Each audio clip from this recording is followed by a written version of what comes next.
Hi friends. என்னமோ தெரியலங்க. நெறையா பேர் வந்துட்டு இட்லி பிடிக்குமா, தோசை பிடிக்குமா அப்படின்னா தோசை தான் சொல்கிறாங்க. ஆனால் எனக்கு மட்டுமா அப்படிங்கிறது எனக்கு இன்னுமே புரியலங்க. எனக்கு இட்லி தான் பிடிக்கும். எனக்கு இன்னும் ஞாபகம் இருக்குங்க. நான் ஸ்கூல் படிக்கும்போது எங்கள் அம்மா காலையில் இட்லி சாம்பார்லாம் வச்சுட்டு மத்தியானம் சாப்பாடும் வச்சுருப்பாங்க, வெள்ளை சாப்பாடும் வச்சுருப்பாங்க.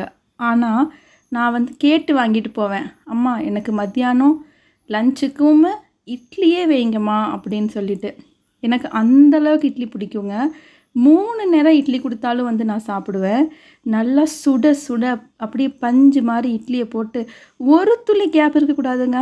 அப்படியே சாம்பார், அதுவும் இந்த டிஃபன் சாம்பார் இருக்குது பாருங்களேன், பாசிப்பருப்பு சாம்பார். இந்த சாம்பாருக்கு நம்ம புளி ஊற்றக்கூடாது. அப்படியே சாம்பாரை ஃபுல்லாக இட்லி கவர் ஆகிற மாதிரி வச்சுட்டு அப்படியே கெட்டி சட்னி, கருவேப்பிலை இன்னும் 2 சேர்த்தாப்பில் போட்டுக்கோங்க. அப்போ தான் அந்த கருவேப்பிலை சேர்த்து சாப்பிடும்போது சூப்பராக இருக்கும். ட்ரை பண்ணி பாருங்கள். பாய்.